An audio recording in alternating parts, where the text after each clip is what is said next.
Hi everyone, this is Anam. Welcome to PhD jobs and admission. So आज के इस lecture में हम टॉप जो इम्पोर्टेंट एमसीक्यूज है रिसर्च मेथोडोलॉजी के ये देखने जा रहे हैं for your upcoming BHU Banaras Hindu university for your research entrance test. तो मैं आपको बता दूं, इस वीडियो में हमने जो इम्पोर्टेंट एमसीक्यूज डिस्कस करा है रिसर्च मेथोडोलॉजी के, ये जनरली जो फेमस क्वेश्चंस है, जो फेमस एमसीक्यूज है, वो सारे क्वेश्चंस मैंने आज के इस वीडियो में कवर करने की कोशिश करी हूँ। तो जनरली एग्जामिनर आपसे पीएचडी एंट्रेंस एग्जामिनेशन में पूछते ही है।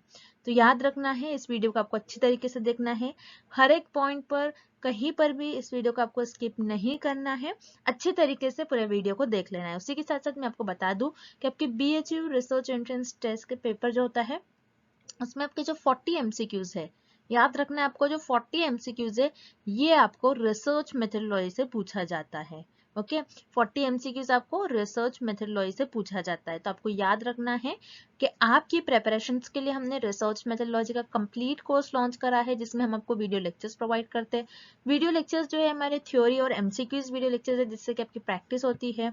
देन नोट्स में हमने इंपॉर्टेंट पॉइंट्स को हाईलाइट कर रखा है, जो कि आपकी प्रिपरेशंस के लिए बहुत ही इंपॉर्टेंट होने वाले हैं। बहुत ही सिंपल लैंग्वेज में हमने आपके लिए नोट्स डिजाइन कर रखा है, जिससे कि अगर आप एक बार ये रीड करते हो तो आपके कॉन्सेप्ट्स यहाँ पर क्लियर हो जाते हैं। और नोट्स में कुछ ऐसे पॉइंट है जो मैंने हाईलाइट कर रखी हूँ जो इंटरव्यू के लिए है। सो इंटरव्यू में भी आपको कुछ क्वेश्चंस पूछते हैं एग्जामिनर, जो कि हमारे नोट्स में कवर है। देन उसके बाद यहाँ पर जैसे कि आप देख रहे हो मॉक टेस्ट आपको देखने मिलता है, जिससे कि आपकी प्रैक्टिस होती है। And then 1500 plus MCQs plus previous year questions PDF. तो ये इस पीडीएफ में हमने एमसीक्यूज के साथ साथ प्रीवियस ईयर क्वेश्चंस आपके जो है ये भी हमने कवर कर रखे हैं। तो याद रखना है आपको प्रीवियस ईयर एमसीक्यूज और प्रीवियस ईयर क्वेश्चंस और कुछ इंपॉर्टेंट एमसीक्यूज जो हमें लगता है हमारे एक्सपीरियंस के बेसिस पर कि एग्जामिनर आपको वहां से क्वेश्चंस पूछ सकते हैं, तो वो सारे क्वेश्चंस हमने इस पीडीएफ में आपके लिए डिजाइन कर रखे हैं। सो याद रखिएगा, हमारे इस कंटेंट की हम आपको गारंटी देते हैं और इस कंटेंट से आपको 40 में से 35 क्वेश्चंस, याद रखना है आपको, 35 जो क्वेश्चंस है हमारे इसी कंटेंट से आपको डायरेक्टली पूछे जाएंगे, ये हम आपको गारंटी देते हैं।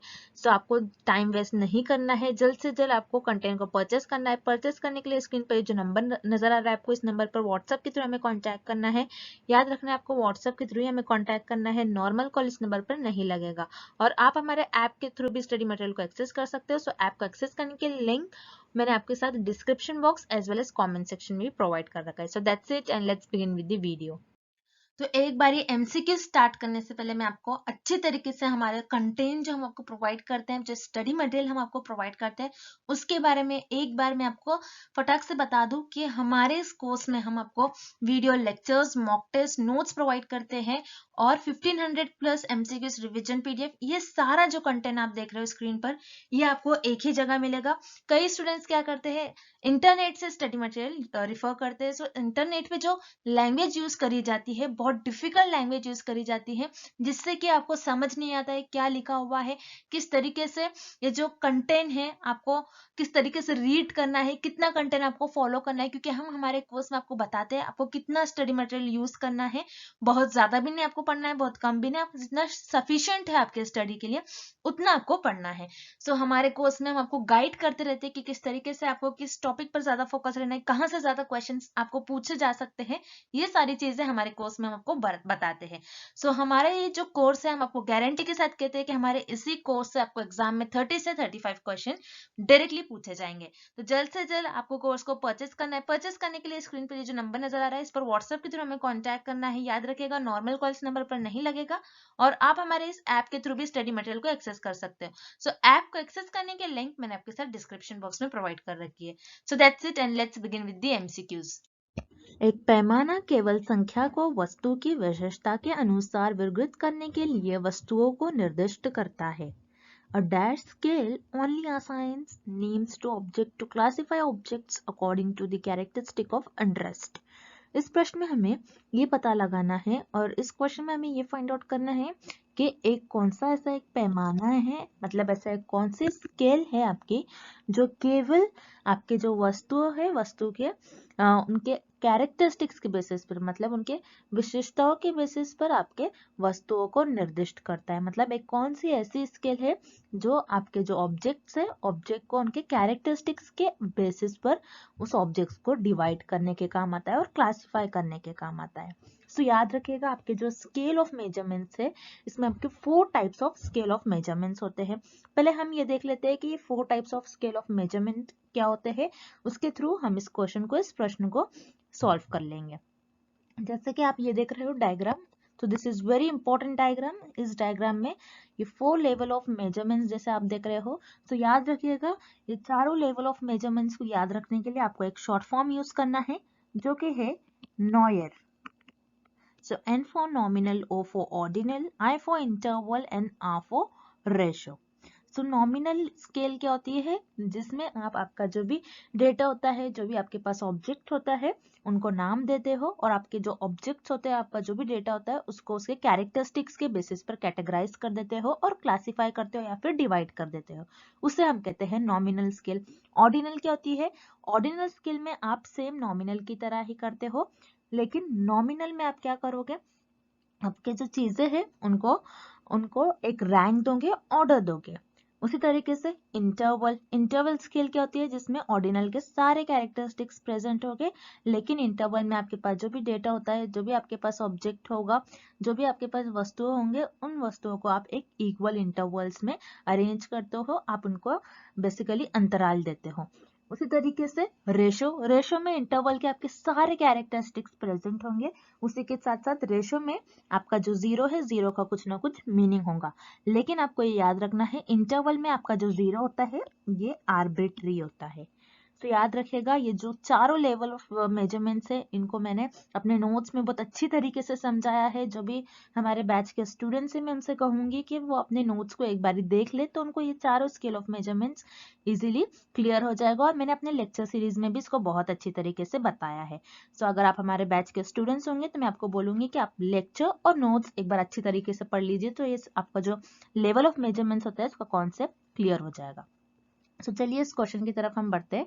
जैसे कि इस प्रश्न में आपको दिया गया है एक ऐसा पैमाना, मतलब एक ऐसी स्केल जिसको आप उसके वस्तुओं के विशेषताओं के बेसिस पर उसको कैटेगराइज करते हो, उसको निर्दिष्ट करते हो। मतलब आपके पास जो भी स्केल है, एक ऐसी स्केल जिसको आप उनके ऑब्जेक्ट्स के बेसिस पर उनके ऑब्जेक्ट के कैरेक्टरिस्टिक्स के बेसिस पर डिवाइड करते हो, सो वो स्केल होती है आपकी नॉमिनल स्केल, जिसे हम कहते हैं नाम मात्र स्केल, नाम मात्र पैमाना। ओके, सो इस क्वेश्चन का आपका सही उत्तर हो जाएगा विकल्प 3, जो कि है नाम मात्र, जिसे हम कहते हैं अंग्रेजी में नॉमिनल स्केल। नॉमिनल स्केल याद रखिएगा एक ऐसी स्केल है जिसको आप उसके ऑब्जेक्टिव के कैरेक्टरिस्टिक्स के बेसिस पे क्लासिफाई करते हो या फिर डिवाइड करते हो। मतलब ऐसा एक पैमाना आता है जिसमें आप उनके वस्तुओं की विशेषताओं के बेसिस पर उनको निर्दिष्ट करते हो। सो आपको याद रखना है। सो यहाँ पर जो आपका थर्ड विकल्प है इस क्वेश्चन का, इस प्रश्न का सही उत्तर हो जाएगा। अगला प्रश्न,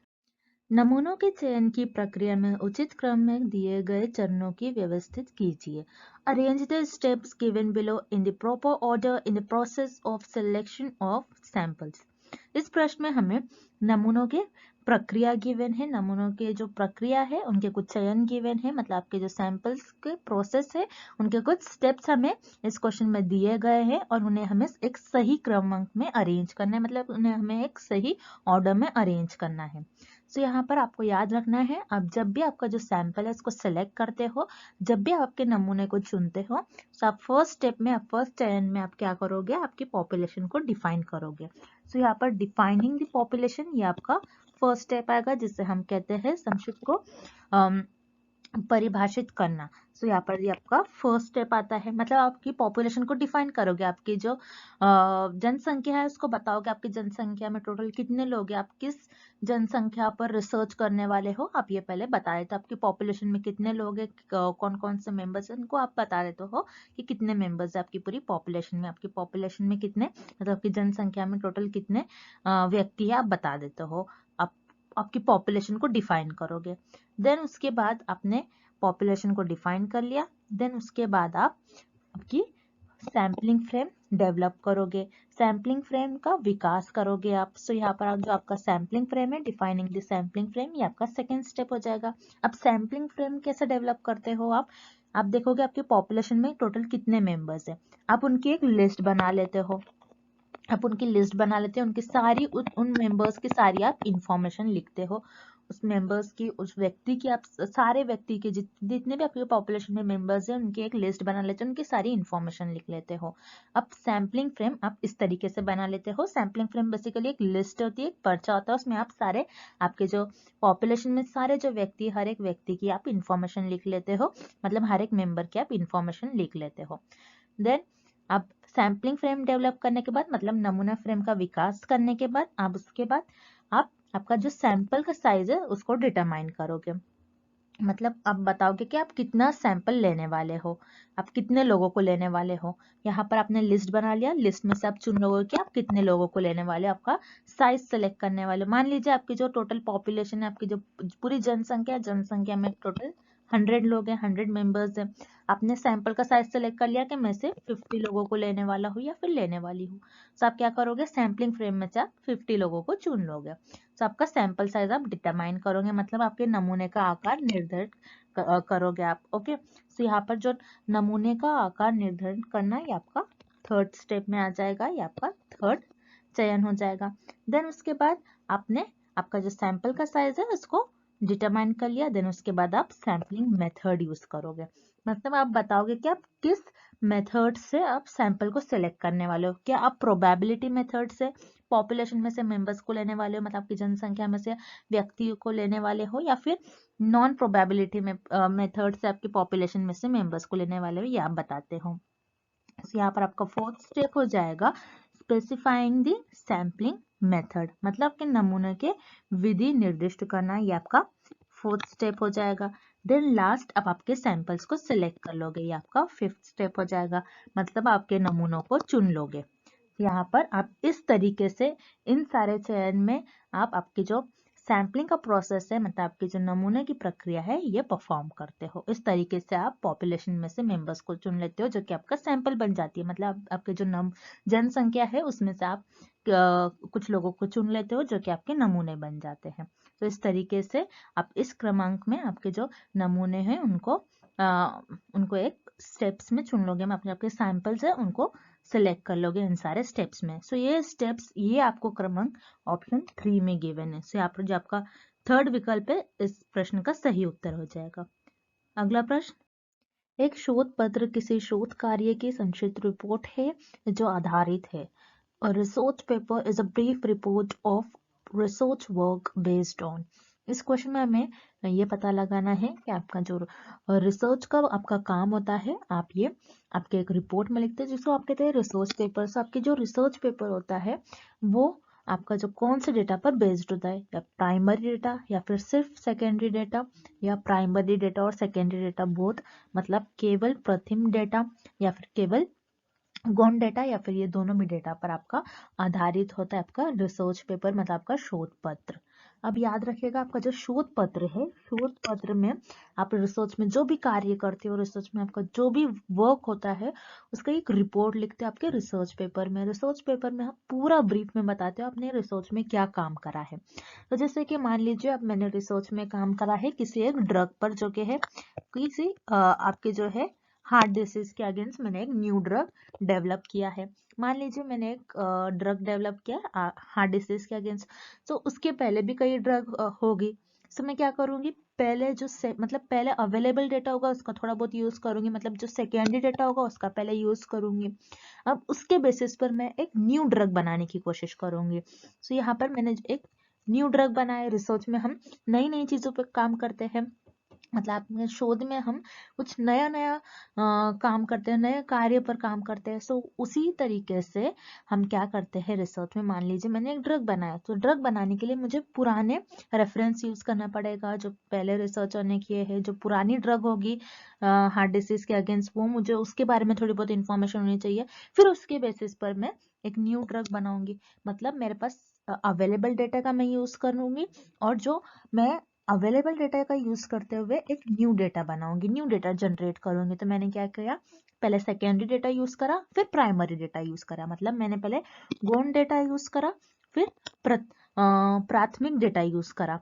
मतलब मैंने यहाँ पर प्राइमरी डेटा और सेकेंडरी डेटा दोनों का यूज करा। सो याद रखिए, आपका जो रिसर्च वर्क होता है, रिसर्च वर्क में आप दोनों टाइप के डेटा का यूज करते हो। मतलब दोनों टाइप का आपका डेटा होगा, प्राथमिक डेटा और गौण डेटा। प्राथमिक का मतलब होता है प्राइमरी। सो आप primary data as well as secondary data दोनों का यूज करूंगी। प्राइमरी डेटा क्या होता है, जो रिसर्चर खुद जनरेट करते हैं, जो मैं खुद अपने न्यू इन्फॉर्मेशन लेके आऊंगी, उसे हम कहेंगे प्राइमरी डेटा। और सेकेंडरी डेटा क्या होता है, जो अवेलेबल डेटा हो, जो जिसके बारे में पहले से इन्फॉर्मेशन हमें पता होगी, वो होता है आपका सेकेंडरी डेटा। सो रिसर्च में हम ये दोनों भी टाइप का आपका डेटा होता है। आपके जो रिसर्च का वर्क होता है, ये दोनों ही डेटा पर बेस्ड होता है। तो आपका जो रिसर्च का पेपर होगा, मतलब आपके जो शोध पत्र होगा, शोध पत्र में आपके पास जो भी डेटा होगा, वो डेटा आपका प्राथमिक डेटा और गौण डेटा, ये दोनों पर आपका रिसर्च पेपर आधारित होगा। सो इस प्रश्न का आपका सही उत्तर हो जाएगा विकल्प 3, जो कि है आपका प्राथमिक और गौण डेटा दोनों भी, मतलब both primary and secondary data. अगला प्रश्न, उपचार एक दूसरा शब्द है जिसका उपयोग के लिए किया जाता है। Treatment is another term used for.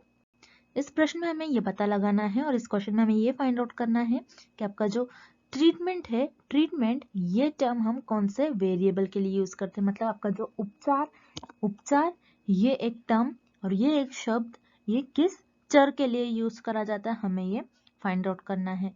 सो याद रखिएगा, जैसे कि ये क्वेश्चन में सारे चर से रिलेटेड हमें ऑप्शन दिया गए हैं, मतलब आपके जो वेरिएबल से रिलेटेड सारे ऑप्शंस दिए गए हैं। सो याद रखिएगा, जैसे कि एक्सपेरिमेंटल रिसर्च में आपके वेरिएबल से आप वेरिएबल्स के बीच में आप रिलेशनशिप फाइंड आउट करते, मतलब आपके चरों के बीच का संबंध बताते हो। तो एक्सपेरिमेंटल रिसर्च में आपके दो मेन वेरिएबल होते हैं, जो कि होता है independent variable and dependent variable. Independent variable जिसे हम कहते हैं स्वतंत्र चर, और डिपेंडेंट वेरिएबल जिसे हम कहते हैं निर्भर चर। तो इंडिपेंडेंट वेरिएबल का आप इफेक्ट देखते हो कि डिपेंडेंट वेरिएबल पर क्या हो रहा है, मतलब कॉज एंड इफेक्ट रिलेशनशिप देखते हैं between the independent and dependent variable. मतलब आपके जो स्वतंत्र चर और निर्भर चर के बीच में कैसा कारण और प्रभाव है, आप ये देखते हो कैसा कॉज एंड इफेक्ट रिलेशनशिप है। इंडिपेंडेंट वेरिएबल आपका कैसा प्रभाव दिखा रहा है डिपेंडेंट वेरिएबल पर, हम ये देखते हैं आपके एक्सपेरिमेंटल रिसर्च में, मतलब प्रायोगिक रिसर्च में, प्रायोगिक शोध में। तो याद रखिएगा, जैसे कि एक्सपेरिमेंटल रिसर्च में हम इंडिपेंडेंट वेरिएबल को कम ज्यादा करते हैं, उसमें हेर फेर करते हैं। हम अपना आपका जो स्वतंत्र चर होता है, मतलब आपका जो इंडिपेंडेंट वेरिएबल होता है, इसमें हम हेर फेर करते हैं, इसमें हम चेंजेस करते हैं, इसको हम मैनिपुलेट करते हैं, ये देखने के लिए इसका प्रभाव कैसा दिखा रहा है, इंडिपेंडेंट वेरिएबल कैसा प्रभाव दिखा रहा है डिपेंडेंट वेरिएबल पर। सो आपने क्या किया, यहाँ पर इंडिपेंडेंट वेरिएबल के साथ हम छेड़छाड़ कर रहे हैं, मतलब इंडिपेंडेंट वेरिएबल को हम हेर फेर कर रहे हैं, उसको चेंज कर रहे हैं, उसको मैनिपुलेट कर रहे हैं, इसीलिए इंडिपेंडेंट वेरिएबल को हम कहते हैं ट्रीटमेंट वेरिएबल। सो याद रखिएगा, इंडिपेंडेंट वेरिएबल जिसे हम कहते हैं स्वतंत्र चर, स्वतंत्र चर को हम उपचार भी कहते हैं। सो याद रखिएगा, स्वतंत्र चर को हम उपचार चर कहते हैं, मतलब इंडिपेंडेंट वेरिएबल को हम ट्रीटमेंट वेरिएबल भी कहते हैं। सो इस प्रश्न का आपका सही उत्तर हो जाएगा विकल्प सेकंड, जो है कि आपका स्वतंत्र चर इंडिपेंडेंट वेरिएबल। अब जो रिमेनिंग ऑप्शन है उन्हें भी हम एक बार देख लेते हैं। सो फर्स्ट ऑप्शन, फर्स्ट विकल्प आपका निर्भर चर, जिसे हम कहते हैं डिपेंडेंट वेरिएबल। सो डिपेंडेंट वेरिएबल को आप ट्रीटमेंट नहीं कहोगे, बल्कि डिपेंडेंट वेरिएबल को आप कहते हो ऑब्जर्व वेरिएबल, जिसको आप सिर्फ ऑब्जर्व करते हो, उस पर कैसा इफेक्ट जो दिखा रहा है आपका इंडिपेंडेंट वेरिएबल, उसके पास इफेक्ट को आप ऑब्जर्व करते हो। सो यहाँ पर जो आपका विकल्प, फर्स्ट विकल्प है, ये गलत हो जाएगा, आपका फर्स्ट ऑप्शन इनकरेक्ट हो जाएगा। देन मॉडरेटिंग वेरिएबल, मॉडरेटिंग चर, जिसे हम मॉडरेटिंग चर कहते हैं। मॉडरेटिंग वेरिएबल क्या होते हैं, जो आपके independent variable as well as dependent variable, ये दोनों को अफेक्ट करता है, ये दोनों को हार्म करता है, तो उसे हम कहते हैं मॉडरेटिंग वेरिएबल। सो मॉडरेटिंग वेरिएबल भी इस प्रश्न का गलत उत्तर हो जाएगा। देन इंटरवेनिंग वेरिएबल, जिसे हम कहते हैं हस्तक्षेप करने वाला चर, मतलब आपका जो इंटरवेनिंग वेरिएबल होगा, ये आपका बताएगा कि आपका जो इंडिपेंडेंट वेरिएबल है और डिपेंडेंट वेरिएबल के बीच में क्या नेटवर्क है, किस वजह से आपका जो इंडिपेंडेंट वेरिएबल है डिपेंडेंट वेरिएबल को अफेक्ट कर रहा है, इन दोनों के बीच का आपको नेटवर्क बताता है आपका इंटरवेनिंग वेरिएबल। सो इंटरवेनिंग वेरिएबल भी मतलब आपका हस्तक्षेप करने वाला चर भी इस क्वेश्चन का, इस प्रश्न का सही उत्तर नहीं होगा। तो याद रखिएगा उपचर वेरिएबल, जैसे ये टर्म और ये शब्द यूज करा जाता है आपके स्वतंत्र चर के लिए, मतलब आपका जो ट्रीटमेंट ये टर्म है आपका यूज करा जाता है इंडिपेंडेंट वेरिएबल के लिए। सो इस क्वेश्चन का आपका इस प्रश्न का सही उत्तर हो जाएगा सेकेंड विकल्प, जो कि है इंडिपेंडेंट वेरिएबल स्वतंत्र चर। अगला प्रश्न, जनसंख्या जनगणना डैश शोध का एक उदाहरण है। Population census is an example of dash research. इस प्रश्न में हमें पता लगाना है आपकी जो जनसंख्या जनगणना है, जनसंख्या जनगणना ये किस शोध का उदाहरण होगी, मतलब आपकी जो पॉपुलेशन सेंसस है ये किस रिसर्च का एग्जाम्पल होगी, हमें ये पता करना है। सो पॉपुलेशन सेंसस मतलब कि जो जनसंख्या जनगणना होती है, ये इस शब्द का अर्थ क्या होता है आपको पहले ये पता होना चाहिए, मतलब पॉपुलेशन सेंसस का मीनिंग क्या होता है आपको पता ये पहले पता होना चाहिए। पॉपुलेशन सेंसस क्या होता है कि जिसमें आप पॉपुलेशन में से हर एक मेंबर से इंफॉर्मेशन कलेक्ट करते हो।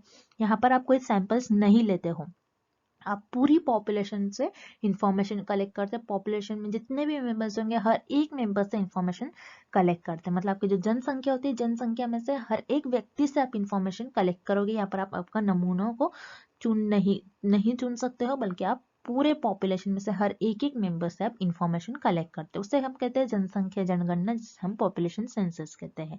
तो पॉपुलेशन सेंसस में मतलब कि जनसंख्या जनगणना में आप क्या कर रहे हो, हर एक व्यक्ति से आप इंफॉर्मेशन ले रहे हो, हर एक व्यक्ति से हर एक मेंबर से पॉपुलेशन के इंफॉर्मेशन आप कलेक्ट कर रहे हो।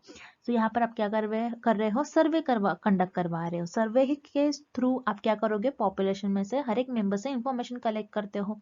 तो यहाँ पर आपके जो जनसंख्या जनगणना है मतलब पॉपुलेशन सेंसस है, ये आपके सर्वे रिसर्च का एग्जाम्पल होगी, मतलब आपके सर्वेक्षण शोध का उदाहरण होंगे।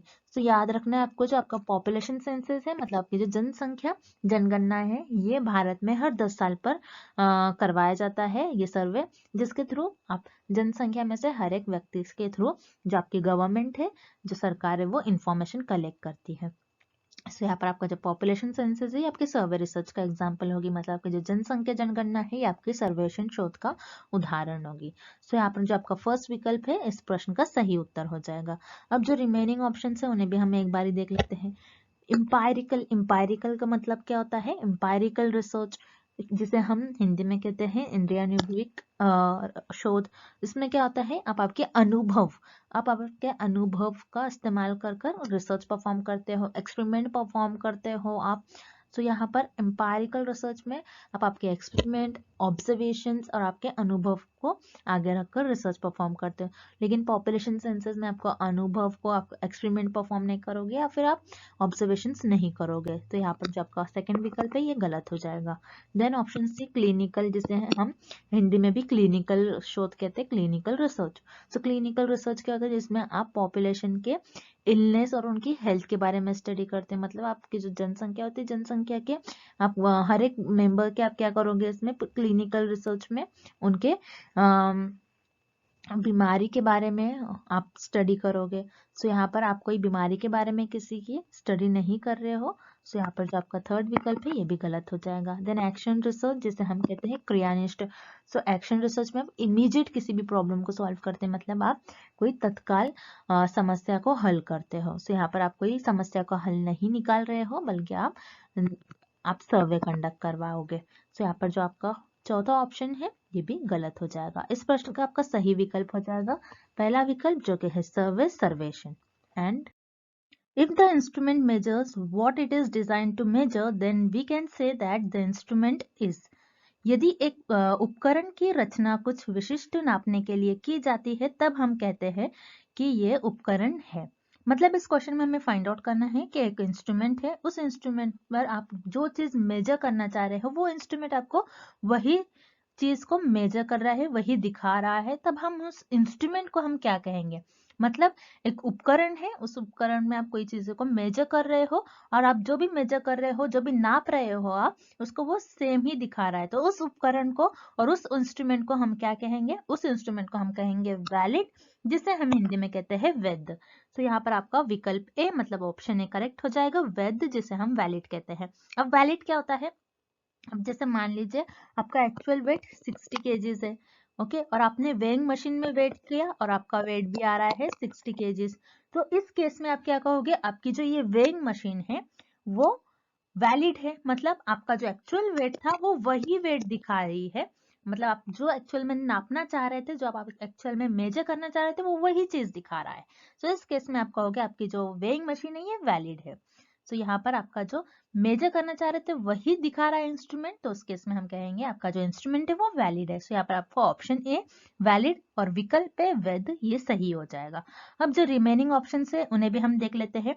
रिलायबल जिसे हम कहते हैं विश्वसनीय, तो रिलायबल क्या होता है, जैसे मान लीजिए आपका एक्चुअल वेट 60 केजीज है, हम फिर से वही एग्जांपल लेते हैं, आपका एक्चुअल वेट 60 केजीज है और आपने वेइंग मशीन लिया और आपने बार बार वेट किया, मान लीजिए आपने 3 बार वेट किया और तीनों भी बार आपका 56 और 56 केजीज वेट आ रहा था।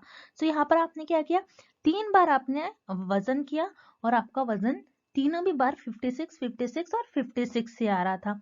मतलब इस केस में आप जो नापना चाह रहे थे, आपकी जो एक्चुअल मेजरमेंट है, आपकी जो एक्चुअल रीडिंग है, वो नहीं दिखा रहा है मशीन। सो इस केस में आपका हो गया आपकी जो वेइंग मशीन है ये रिलायबल है। सो यहाँ पर आपका ऑप्शन बी इनकरेक्ट हो जाएगा, क्योंकि रिलायबल क्या होता है, जो एक्चुअल में होता है उसको वो मेजर नहीं कर पाता है और बार बार रीडिंग लेने पर सेम ही आती है, उसे हम कहते हैं रिलायबल। देन यूजफुल, यूजफुल का मतलब होता है जिसे हम उपयोग करते, जिसे हम यूज करते हैं। सो यहाँ पर यूजफुल तो इस क्वेश्चन का करेक्ट ऑप्शन नहीं हो जाएगा। Then option D practical, practical मतलब जिसे हम कहते हैं व्यवहारिक, मतलब आप जिसे चीजों को टेस्ट करते हो उससे हम कहते हैं प्रैक्टिकल में आप क्या करते हो, चीजों को टेस्ट करते हो, लेकिन यहाँ पर प्रैक्टिकल में आपको जो आप मेजर करना चाह रहे हो वो नहीं दिखा पाता। सो यहाँ पर आप जो आपका ऑप्शन डी है ये भी गलत हो जाएगा। तो ऐसा इंस्ट्रूमेंट जिसमें आप जो चीजों को मेजर करना चाहते हो वो वही दिखा रहा है, तो उस इंस्ट्रूमेंट को हम कहते हैं वैलिड। सो यहाँ पर आप जो आपका विकल्प ए है वैध और जो आपका ऑप्शन है वैलिड ये सही हो जाएगा। नेक्स्ट क्वेश्चन, निम्नलिखित में से कौन सा शोध प्रक्रिया शुरू करने में पहला कदम है? Which of the following is the first step in starting the research process? इस प्रश्न में हमें ये पता लगाना है और ये फाइंड आउट करना है कि दिए गए विकल्प में से कौन सा एक ऐसा विकल्प है जो किसी शोध प्रक्रिया शुरू करने में पहला कदम होता है, या फिर कौन सा एक ऐसा ऑप्शन है जो किसी रिसर्च प्रोसेस का फर्स्ट स्टेप होता है, रिसर्च प्रोसेस को स्टार्ट करने में फर्स्ट स्टेप होता है, वो कौन सा फर्स्ट स्टेप होता है, हमें ये पता लगाना है। सो याद रखिएगा किसी भी शोध प्रक्रिया शुरू करने में जो हम पहला स्टेप लेते हैं, पहला कदम क्या लेते हैं हम, कि हम उस प्रॉब्लम को आइडेंटिफाई करते हैं। सो आइडेंटिफिकेशन ऑफ द प्रॉब्लम मतलब समस्या की पहचान। हम कोई भी समस्या होती है उसको पहले हमको पहचानना होता है, अगर आप समस्या को पहचानोगे तभी उसके बारे में आगे खोज कर पाओगे। तो याद रखिएगा शोध प्रक्रिया शुरू करने में जो पहला कदम होता है, जो पहला स्टेप होता है, वो होता है किसी भी समस्या की पहचान। आपको पहले एक समस्या पता होनी चाहिए, उस समस्या को आपको पहचानना होगा, तभी तो आप रिसर्च कर पाओगे, तभी तो आप आपकी शोध स्टार्ट कर पाओगे, शोध प्रक्रिया शुरू कर पाओगे। ओके, अब जो रिमेनिंग ऑप्शन है हम वो भी देख लेते हैं, जो गलत ऑप्शन आपको जो गलत विकल्प दिए गए हैं आपको हम वो भी देख लेते हैं। Searching source of information to locate the problem, मतलब समस्या का पता लगाने के लिए जानकारी के खोजना। मतलब आपने क्या करा, आपकी जो समस्या है उसको पता लगाना चाहा, आपने उसका कुछ अपने सोल्यूशन पता लगाना चाहे, तो उसके लिए आपने क्या करा, कोई चीजों को खोजा, अपने उस समस्या को पता लगाने के लिए आपने क्या करा, कुछ इंफॉर्मेशन खोजा। तो आपको तो इतना पता होना चाहिए, अगर आपके पास प्रॉब्लम ही नहीं पता आपको, तो आपको समस्या की ही पहचान नहीं है अभी तक, तो उसके बारे में आप इंफॉर्मेशन कैसा खोजोगे, आप उसके बारे में जानकारी कैसा खोज सकते हो। तो यहाँ पर आपका जो है विकल्प ए गलत हो जाएगा, इनकरेक्ट हो जाएगा। देन विकल्प B survey of related literature, मतलब संबंधित रचना का सर्वेक्षण। आप क्या कर रहे हो, सर्वे करवा रहे हो, मतलब आप इंफॉर्मेशन कलेक्ट कर रहे हो, अगेन आप क्या कर रहे हो, एक तरीके से जानकारी खोज रहे हो। जैसे मैंने आपको अभी बताया है, क्या अगर आपको तो पहले समस्या पता होना चाहिए, तभी आप आगे रिसर्च कर पाओगे, तभी आप आपका शोध की प्रक्रिया शुरू कर पाओगे। बिना आपको किसी समस्या की पहचान के आप कैसा शोध स्टार्ट करोगे, आप कैसा आपकी शोध प्रक्रिया शुरू करोगे। तो यहाँ पर आपका जो विकल्प भी आपको गिवन है ये भी गलत होगा। देन विकल्प डी हम देख लेते हैं, जो कि है searching for solution to the problem. Again यहाँ पर आपको ऑप्शन ए बी और डी तीनों का भी मतलब सेम ही है, आप क्या कर रहे हो, वो किसी भी समस्या का हल निकाल रहे हो, समस्या का समाधान खोज रहे हो, उसका सोल्यूशन फाइंड आउट कर रहे हो, आप सोल्यूशन सर्च कर रहे हो। तो आप क्या कर रहे हो, समस्या का समाधान खोज रहे हो। आपने क्या करा, मैंने आपको पहले ही बताया कि फर्स्ट स्टेप क्या होता है किसी भी रिसर्च प्रोसेस का। फर्स्ट स्टेप क्या, फिर किसी शोध प्रक्रिया को शुरू करने का जो पहला कदम होता है कि आप कोई समस्या को पहचान लेते हो। बिना समस्या को पहचाने बगैर आप उस समस्या का कैसे समाधान खोज करोगे, उसका कैसा सॉल्यूशन कैसे खोज करोगे आप। ओके, तो पहले आप क्या करोगे, किसी भी रिसर्च प्रोसेस का, किसी भी शोध प्रक्रिया का, शोध प्रक्रिया को शुरू करने में जो पहला कदम होता है, जो फर्स्ट स्टेप होता है, वो होता है आइडेंटिफिकेशन ऑफ ए प्रॉब्लम, मतलब समस्या का पहचान। किसी भी समस्या को आपको पहचानना होगा, तभी आप आगे रिसर्च कर पाओगे, तभी आप आगे शोध कर पाओगे। इसलिए आपका इस प्रश्न का करेक्ट उत्तर हो जाएगा, आपका इस प्रश्न का सही उत्तर हो जाएगा विकल्प सी, समस्या की पहचान, that is identification of the problem. And thank you for watching this video. Good luck with your preparation and see you tomorrow with another video.